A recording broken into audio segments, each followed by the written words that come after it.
본문을 근거로 하여서 폼생폼사, 우아하게 멋지게, 이러한 제목으로 우리 잠시 하나님의 말씀을 나눌까 합니다. 가이사라 빌립보 지역에서 베드로는 주는 그리스도시요, 이런 놀라운 신앙 고백을 하게 되지요. 마태복음 16장에 보면 베드로의 이런 고백에 우리 주님께서 베드로를 칭찬하십니다. 하지만 베드로의 위대한 이 고백은 얼마 못 가서 주님에게 엄청난 꾸지람을 듣게 됩니다. 그 시작점이 오늘 우리가 읽은 본문 31절입니다. 그리고 예수께서는 인자가 반드시 많은 고난을 받고 장로들과 대제사장들과 율법학자들에게 배척을 받아 죽임을 당하고 나서 사흘 후에 살아나야 한다는 것을 그들에게 가르치기 시작하셨다. 주님의 이 폭탄 선언 같은 말씀에 베드로와 다른 제자들은 엄청난 충격을 받았을 것입니다. 아니, 여태껏 고생하면서 예수님 뒤를 따라왔는데, 아니, 예수님이 죽는다고? 그럼 나는 뭐야? 이처럼 제자들의 마음에 갈등이 생겼을 테고, 성질급한 베드로가 예수님께 다가갑니다. 예수님, 잠깐 저 좀 봅시다. 베드로가 예수님을 데리고 다른 제자들과 약간 떨어진 곳으로 가더니 강하게 어필합니다. 아니, 예수님, 지금 하신 말씀을 우리들어 들으라는 얘기입니까? 우린 예수님에게 못 걸었잖아요. 예수님도 이 사실 잘 알잖아요. 누구보다도. 그럼 애초에 우리를 꼬시지나 마시든지. 가정을 버렸습니다. 우리는 직업도 버렸어요. 예? 이 개고생하면서 따라왔는데, 아니, 예수님이 돌아가신다고요? 그럼 우리는 뭡니까? 절대 그럴 수 없습니다. 제가 살아있는 한 예수님에게 이런 일은 절대 일어나지 않을 것입니다. 베드로의 항의를 끝까지 들으신 주님께서는 몸을 이렇게 돌이키세요. 그리고 제자들 쪽으로 향하면서 베드로에게 낮지만 단호한 목소리로 이렇게 말씀하시는 거예요. 사단아, 내 뒤로 물러가라. 너는 하나님의 일을 생각하지 않고 사람의 일만 생각하는구나. 이 소리를 다른 제자들도 듣습니다. 갈등. 저자 마가는 주님과 베드로, 더 나아가 제자들과의 갈등을 부각시키고 있음을 보게 되지요. 예수님께 함고 중들은 베드로와 제자들은 풀이 푹 죽어서 덜레덜레 예수님의 뒤를 따라가는데 어느 정도 갔다 보니 군중들이 또 몰려옵니다. 그때 다시 주님께서 제자들과 함께한 무리를 불러놓고 이렇게 말씀하시죠. 나를 따라오려고 하는 사람은 자기를 부인하고 자기 십자가를 지고 나를 따라오너라. 주님의 이 말씀은 희망보다는 맥이 팍 풀리는 제자들에게는 그런 말씀으로 들려졌다는 것이죠.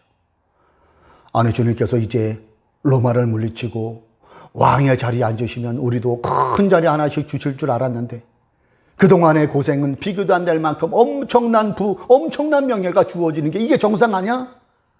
아니, 근데 예수님은 죽고 우리도 십자가를 지고 따라오라고 하시니 이게 뭔 말씀이래? 주님을 향한 배신감과 섭섭함이 제자들의 마음에 점점 극에 다다르면서 내적 갈등이 고조되어 갑니다.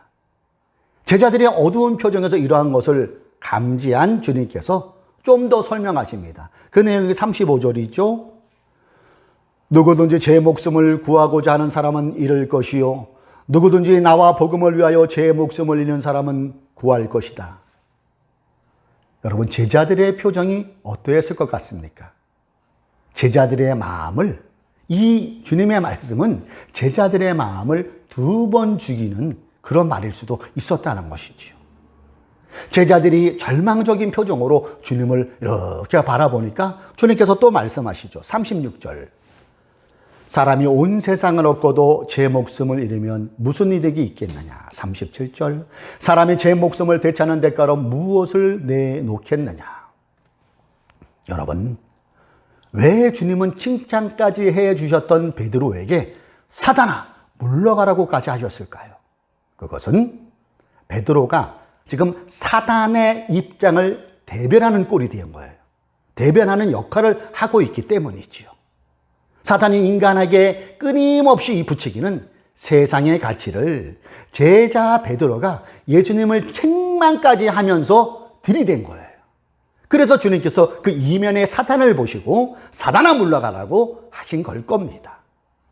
그 당시 유대인들이 갖고 있던 메시아 사상은 영광으로 임하시는 메시아, 로마 제국을 물리치고 내려오시는 능력의 메시아, 이런 유대인의 메시아 사상이 제자들에게도 조차 그대로 유전처럼 간직되고 있었는데, 주님께서 그 반대를 얘기하시니까 엄청난 충격으로 제자들의 마음에 와닿을 수가 있었다는 것이죠. 그러면서 주님과 제자들 간의 가치관의 충돌이 이때 일어나는 거예요. 하나님 나라의 가치 대 세상의 가치관이 충돌한 거예요. 이것은 작아짐 대 커지는 것, 섬김 대 굴림, 생명 대 사망, 하나님을 향한 헌신 대 자신을 향한 충성, 이웃 사랑 대 이웃 혐오, 그리고 포기 대 소유, 이러한 것들의 충돌이라는 거죠. 그리고 지금도 이러한 하나님의 가치관 대 세상의 가치는 계속 현재의 진행형으로 충돌하고 있습니다. 본문 35절은 그리스도인이라면 누구나 예외 없이 이 가치를 추구하며 나아가야 할 방향을 콕 집어주는 말씀이에요. 누구든지 제 목숨을 구하고자 하는 사람은 잃을 것이요, 누구든지 나와 복음을 위하여 제 목숨을 잃는 사람은 구할 것이다. 자, 여기서 누구든지 제 목숨을 구하고자 하는 사람은 세상적 가치를 추구하는 사람이라고 볼 수 있지요. 요한일서 2장 16절은 이 부분을 좀 더 구체적으로 설명하고 있습니다. 제가 읽어드릴게요. 세상에 있는 모든 것, 곧 육체의 욕망과 눈의 욕망과 세상 살림에 대한 자랑은 모두 하늘 아버지에게서 온 것이 아니라 세상에서 온 것이기 때문입니다. 그래요. 육체의 욕망, 눈의 욕망, 세상 살림에 대한 자랑이 이 자석처럼, 끌어들이는 자석처럼 자꾸 우리를 끌어당길 수 있다는 겁니다. 그러나 분명한 것은 이것은 결코 생명이 아니라는 것이지요. 영혼을 담보할 수 없다는 것이지요. 육체의 욕망과 눈의 욕망과 세상 살림에 대한 자랑은 하나님의 가치가 절대 아닙니다. 사단의 가치입니다.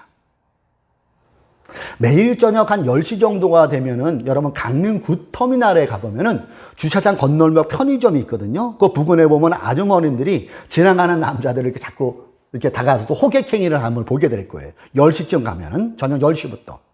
아유, 아저씨 날도 추운데 놀다 가셔. 싸게 해드릴게. 저에게도 그러더라고요. 언젠가. 그래서 저 대리운전하는 사람이요. 그랬더니 이 아주머니가 아유, 대리운전 하시는 사람은 남자 아니야. 파격적으로 확인해 줄게. 날도 추운데 얼른 들어와. 나중에는 서로 얼굴을 알아서 인사까지 하는 사이가 됐지만 그런 일이 있었어요. 예. 제가 이 콜 수행을 마치고 구터밀 부근에서 이렇게 있으면은 픽업차를 기다리다 보면은 이 호객 아주머니들이 왔다 갔다 하면서 그 호객 아주머니들한테 끌려가는 아저씨들도 제법 계시더라고요. 그때 제가 이 모습을 보면서 한 생각은, 그래, 아까 샀던 원수마귀가 이 생의 자랑 안목의 정욕으로 이렇게 사람들을 끌어가는 거겠구나, 이런 생각을 해본 적이 있습니다. 사단은 사람들에게 더 많은 돈, 더 좋은 차, 더 넓은 아파트로 세상적 가치관으로 자석처럼 끌어댑니다.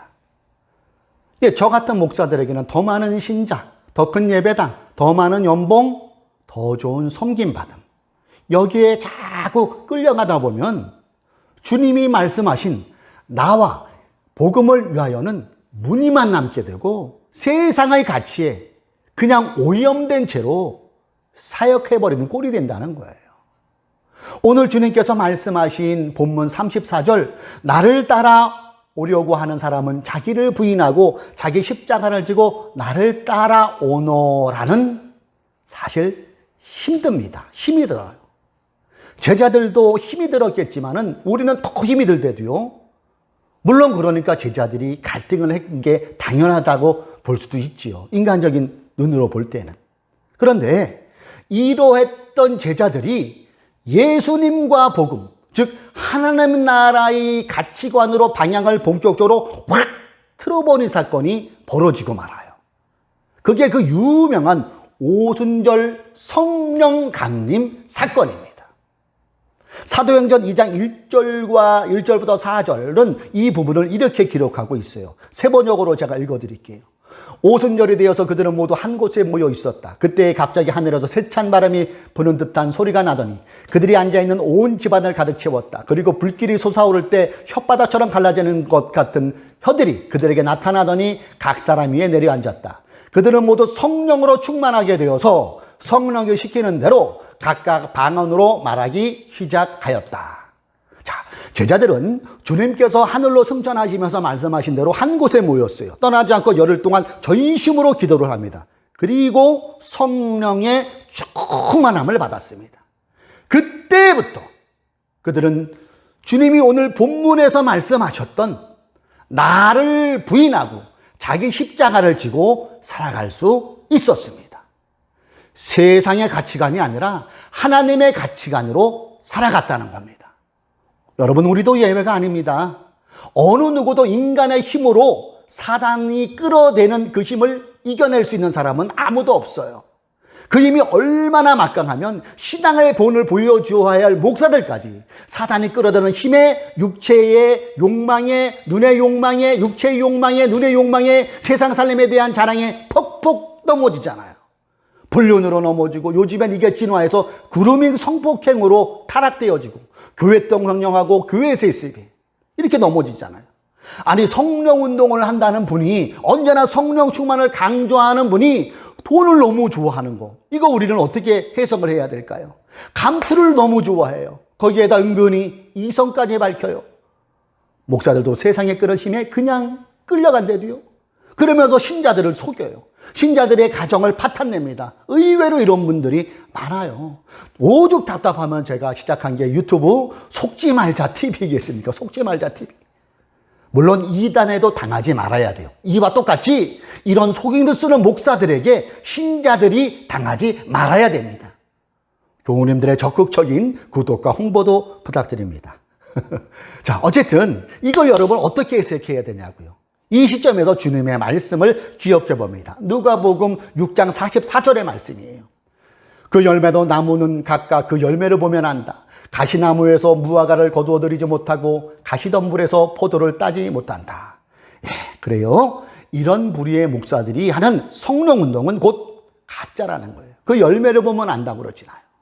보여주기식, 흉내내기식, 눈 가리고 아웅식, 이런 흉내내기는 사단이 끌어들인 세상의 가치관을 이겨낼 수가 없어요. 견뎌낼 수 없어요. 가짜는 견뎌낼 수가 없대도요. 사랑하는 교우 여러분, 진짜 기도합시다. 진짜. 그래서 하늘로부터 내리워지는 부어지는 성령의 충만함을 받기를 주님의 이름으로 축복합니다.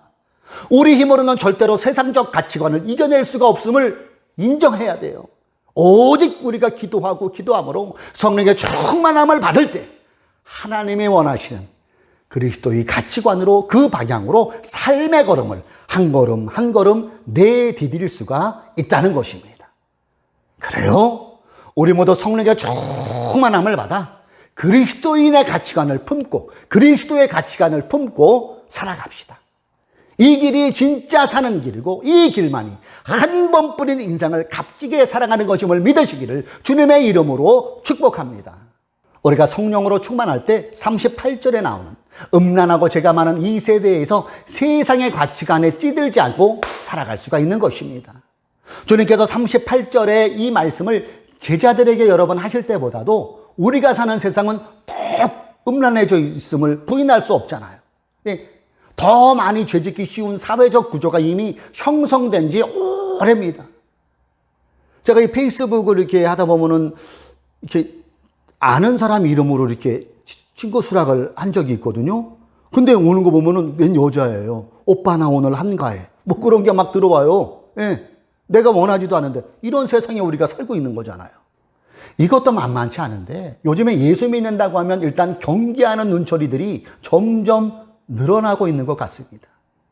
코로나19에 접어들면서 교회가 이 방역 부분에 제대로 잘 대처하지 못하면서 또 일부 교회들의 몰지각한 행태가 보여지면서 예수 믿는 이 신자들이 교회 다닌다는 말을 부끄럽게 생각할 정도로 그렇게 이렇게 상황이 접어들고 있어요. 일부 극단적 교인들의 무례함과 천박함이 정상적으로 잘 신앙생활하는 신자들에게까지 그 영향을, 안 좋은 영향을 미쳐서 부끄러운 생각이 들게 만들어버리고 있대도요. 일부 개신교를 표방하는 일부 단체가 이념의 대립을 조장하는 모습에서 사람들은 등을 돌리기 시작했고 지금도 그 등 돌리기는 진행 중에 있습니다. 개신교 지도자라는 분들이 과거 잘못된 행동을 취한 게 드러나고 있지만, 팩트로 드러나고 있지만 역사 앞에, 국민 앞에 사과하지 않고 쌩까기로 일관하고 있어요. 이 시점에서 예수 믿으라고 전도하기가 점점 어려워지고 있는 것도 팩트잖아요. 교회에서 노방전도를 하려 치면 지나는 행인들이 고개를 흔들면서 이상한 사람으로 바라봤는데도요. 이러한 부분을 엑기스처럼 보여주는 한 사건이 지난 5월 19일경에 일어났지요. 예수재단 소속 개신교인 약간 10명 정도 되는 분들이 이 부처님 오신 날 당일에 봉축 법요식이 진행 중이던 조계사 앞에서 막 찬송가를 불렀어요. 찬송가. 그러면서 하나님의 뜻을 전파하러 왔다. 회개하라. 막 큰 소리를 외치며 소란을 피워버렸어요. 불교를 비방하는 구호도 반복적으로 외쳤어요. 여러분 만약 우리 교회에서 주일날 우리가 예배드리고 이렇게 있는데 불자들이, 스님들이 우리를 몰려와서 목탁을 쥐고 연부를 외우면 여러분 어떡하겠어요?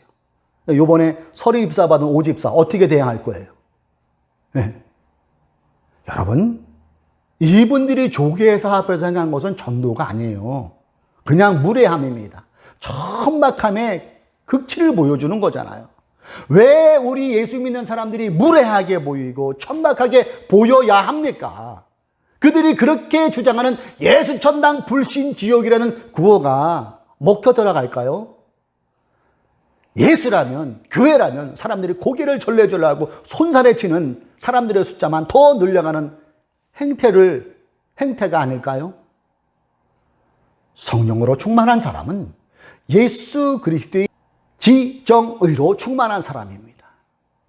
이것은 그 사람의 인품이 근사하게 된다는 말이기도 해요. 사랑하는 교우 여러분, 유튜브로 함께 시청해 주시면은 여러분, 우리 모두 성령 충만하여 폼생폼사합시다. 이제는 예수 믿는 우리가 그 어느 때보다도 폼생폼사를 실천해야 될 때가 이미 지난 것 같아요. 폼생폼사. 이거는 한자와 영어의 합성어라고 하죠. 풀었으면 폼생폼생.